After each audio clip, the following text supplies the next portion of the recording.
Shalom, saudara yang diberkati dalam nama Tuhan Yesus Kristus, sahabat terbaik, kekasih hati di dalam kasih Kristus Yesus.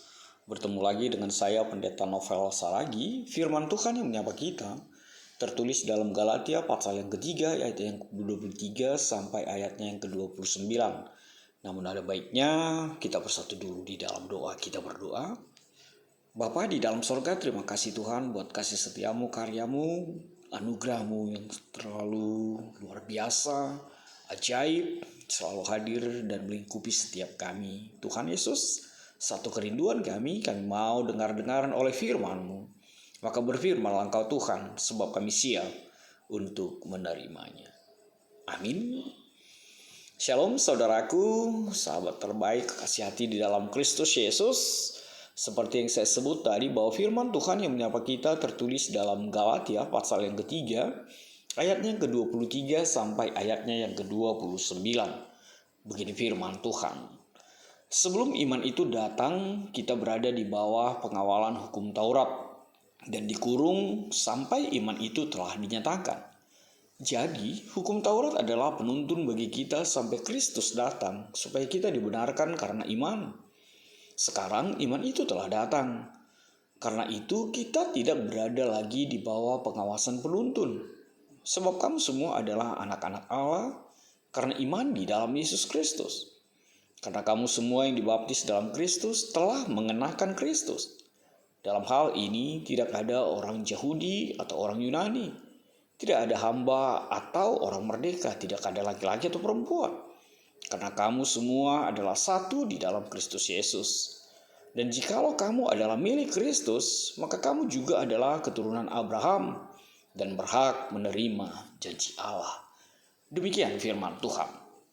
Saudara yang dikasihi Tuhan Yesus Kristus, kesombongan iman, sombong iman, atau merasa diri lebih pantas, merasa diri lebih berhak, itu adalah sebuah keangkuhan, itu adalah sebuah kejijikan bagi Tuhan di dalam kehidupan kita. Tuhan tidak mau kita sombong iman. Apalagi ada sebuah keangkuhan, seakan-akan kita lebih dibandingkan orang lain, terlebih di dalam iman. Sebab saudaraku, sering sekali kita lebih mengutamakan predikat kita. Kita sering sekali lebih lebih menonjolkan status kita di dalam kehidupan ini. Padahal bicara tentang iman, bicara tentang hak atau situasi di dalam kerajaan Allah, itu bukan bicara tentang apa predikatmu. Sebab belum tentu pendeta lebih beriman dibanding jemaat biasa. Sebab belum tentu pendeta itu lebih berkarakter di dalam Kristus Yesus daripada jemaat biasa. Ya, realita mengatakannya, fakta menyatakannya. Tanpa perlu untuk menghakimi, kita pasti juga memahami hal itu dan situasi yang terjadi dalam kehidupan kita. Tapi tanpa berpanjang lebar, hal itu juga yang menggerogoti, yang menguasai pikiran, pemahaman orang Israel, beberapa jemaat di Galatia akan pemahaman bahwa ketika mereka menjadi penerima dari hukum Taurat itu, maka seakan-akan atau serta-merta mereka lah pribadi yang berhak untuk mendapatkan keselamatan itu. Bahkan ada pemahaman mereka lah penghuni sorga yang sebenarnya, sejatinya. Dan itu menjadi keangkuhan bagi mereka. Seakan-akan mereka ingin mengatakan apapun mereka lakukan. Bahkan ketika menyembah berhala, seperti apa yang menjadi khotbah kita di dalam epistel, atau melakukan sebuah kejahatan sekalipun, tapi karena mereka sebagai alamat hukum Taurat itu seakan-akan ingin dikatakan berbuat dosa pun, berbuat salah pun, menyembah berhala pun, menduakan Tuhan pun tidak masalah. Sebab mereka memahami bahwa mereka adalah penghuni sorga yang sejatinya. Seakan-akan membuat salah pun, seakan-akan berdosa pun tidak masalah. Sebab mereka teramat yakin bahwa mereka lah bangsa pilihan itu. Dan bukankah itu juga yang pernah terjadi beberapa tahun yang lalu ketika ada pemahaman yang mengatakan, sudahlah cukup Yesus disalibkan. Artinya apa? Mereka ingin mengatakan bahwa Yesus yang tersalib itu menjadi kekuatan untuk setiap kita, bahwa kita adalah pribadi yang diselamatkan. Lalu ketika kita mengimani bahwa kita sudah diselamatkan, apapun yang kita lakukan yang berdosa, bersalah, atau menghujat Allah, atau menduakan Allah, tapi karena Yesus sudah mati untuk kita, dan itu menjadi keselamatan bagi kita, berbuat salah pun, berbuat dosa pun, kita tetap diselamatkan. Itu pemahaman yang salah, itu iman yang salah, itu iman yang picik, itu keangkuhan, itu kesombongan iman. Dan itu yang terjadi di jemaat Galatia pada saat itu, sehingga Paulus perlu menuliskan bahwa apa yang menjadi dasar kekuatan di dalam mengikut Kristus, seperti apa yang dikatakan oleh tema kita, bahwa percaya kepada Yesus itu menjadikanmu anak-anak Allah. Bukan hanya bicara tentang alamat dari kita, alamat dari hukum Taurat, menjadi bangsa pilihan. Ketika berbicara di dalam perjanjian lama, anak Tuhan itu, anak Allah itu, bukan hanya bicara tentang bangsa Israel, bangsa Indonesia juga, etnis, bahkan suku terkecil pun, ketika kita hidup di dalam iman kepada Yesus, maka kita adalah anak-anak Allah. Saudaraku, di dalam nama Tuhan Yesus Kristus, benar firman ini ditulis oleh Paulus sekitar tahun 49 Masehi. Dan di sana terjadi bahwa ada guru-guru Yahudi yang mengacaukan orang-orang yang baru dimenangkan imannya oleh Paulus. Mereka mencoba untuk mempengaruhi, mereka mengagungkan hukum Taurat itu, sehingga beberapa orang menjadi kacau, sehingga beberapa orang mulai terganggu, terombang-ambing imannya. Makanya Paulus menuliskan surat ini. Tidak lain adalah yang pertama, untuk menegaskan bahwa syarat-syarat yang dituntut hukum seperti sunat di bawah perjanjian lama itu tidak ada hubungan dengan pekerjaan karunia Allah di dalam keselamatan yang dijanjikan bagi kita. Lalu yang kedua, Paulus menulis surat ini untuk menegaskan bahwa kita penerima, kita menjadi alamat dari hadirnya Roh Kudus itu, menjadikan kita memiliki kekuatan untuk tetap beriman kepada Yesus Kristus, dan bukan lagi diikat, bahkan dikendalikan oleh hukum Taurat itu. Artinya apa? Paulus ingin mengatakan dalam kehidupan kita, hukum Taurat itu benar berarti.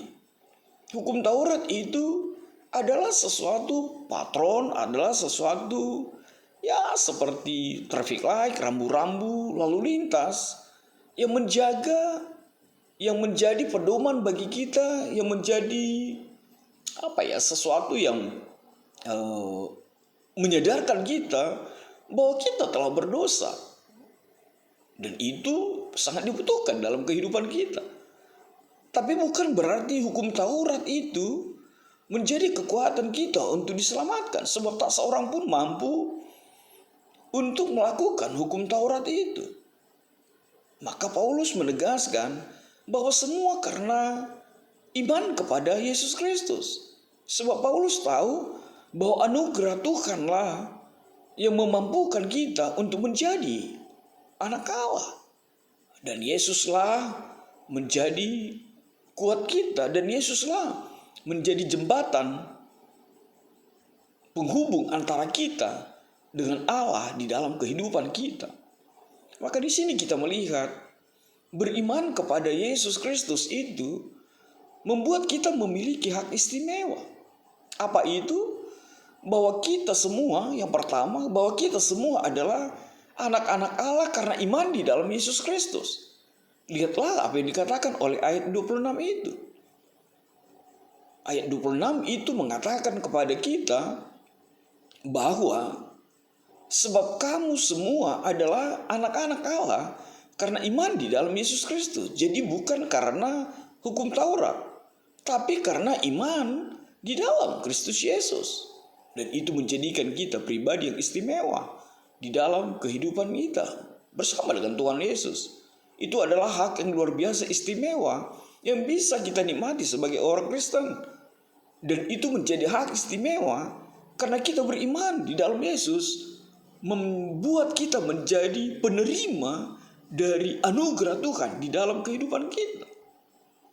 Lalu kita melihat yang kedua, bahwa sebab hak istimewa kita sebagai anak Allah itu menjadikan kita sama di mata Tuhan dan tidak lagi dibedakan. Kita equal. Kalau hukum Taurat itu menjadi kekuatan kita, kalau hukum Taurat itu menjadi landasan, itu artinya di dalam hukum Taurat akan terjadi pembeda-bedaan. Di dalam Taurat ada orang Yunani, ada orang Ibrani, ada orang Yahudi. Tapi ketika kita penerima dan beriman kepada Yesus itu, maka di hadapan Tuhan kita sama menjadi alamat dari keselamatan itu, menjadi penerima anugerah Tuhan di dalam kehidupan kita. Maka cukuplah beriman kepada Tuhan Yesus, dan di sanalah kita memperoleh hak itu. Beriman, dan akhirnya kita menjadi pribadi anak Allah. Lalu apa yang ketiga? Yang ketiga itu bahwa kita diingatkan bahwa kita adalah milik Kristus. Itulah hak istimewa yang bisa kita dapatkan melalui Kristus itu.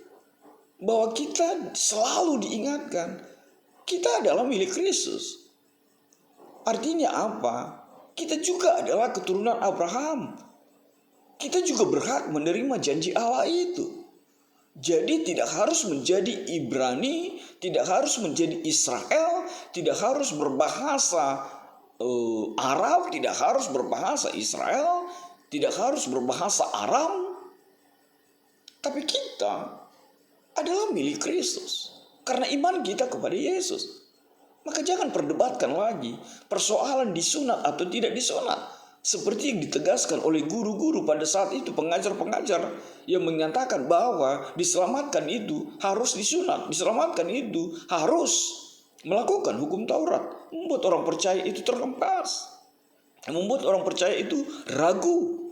Tapi syukurlah melalui Kristus Yesus kita selalu diingatkan kita adalah milik Kristus. Artinya apa? Kita juga keturunan Abraham. Walau bukan bicara tentang hubungan atau faktor biologis, tapi kita bisa menjadi keturunan Abraham. Abraham sebagai bapak orang percaya, dan kita berhak menerima janji Allah itu. Maka saudaraku di dalam nama Tuhan Yesus Kristus, sahabat terbaik di dalam kasih Yesus, apa yang bisa kita petik dalam firman Tuhan pada saat ini? Hal yang pertama pastilah ingin dinyatakan, kita adalah anak-anak Allah. Maka berlakulah, berpribadilah, berkarakterlah sebagai anak-anak Allah di dalam kehidupan kita. Kalau ada pepatah, petuah yang mengatakan buah tidak jatuh jauh dari pohonnya, ya tunjukkanlah siapa bapak kita, siapa bapamu. Kelihatan nyata di dalam kehidupan kita, agar pribadi yang melihatmu akan mengenal siapa bapamu. Lalu apa yang kedua? Melakukan hukum Taurat tidak dapat menyelamatkan orang dari dosa. keselamatan itu anugerah Allah semata. Maka berimanlah kepada Tuhan Yesus. Paulus tidak mengatakan tidak perlu hukum Taurat itu. Tapi Paulus ingin menegaskan bahwa fungsi hukum Taurat itu yang pertama untuk menunjukkan keberadaan dosa yang memperbudak umat manusia. Seperti apa yang dituliskan ayat 19 itu. Lalu yang kedua, fungsi hukum Taurat itu, hukum Taurat diberikan untuk memimpin orang-orang yang hidup sebelum janji keselamatan dalam Kristus digenapi. Artinya apa? Sebelum kehadiran Yesus, hukum Taurat itu berfungsi sebagai penjaga, sebagai portal, sebagai seperti yang saya katakan dari traffic light, rambu-rambu, agar kita atau orang-orang sebelum zaman Yesus hidup di dalam kebenaran seperti apa yang Tuhan mau. Lalu yang ketiga, hukum Taurat tidak dapat membawa manusia kepada keselamatan kekal. Namun, dia dapat menuntun orang untuk mencari atau merindukan kelepasan itu dari Sang Juru Selamat. Seperti apa yang dikatakan ayat 23 dan ayat 24 itu. Nah, sekarang, zaman kita, Kristus sudah datang.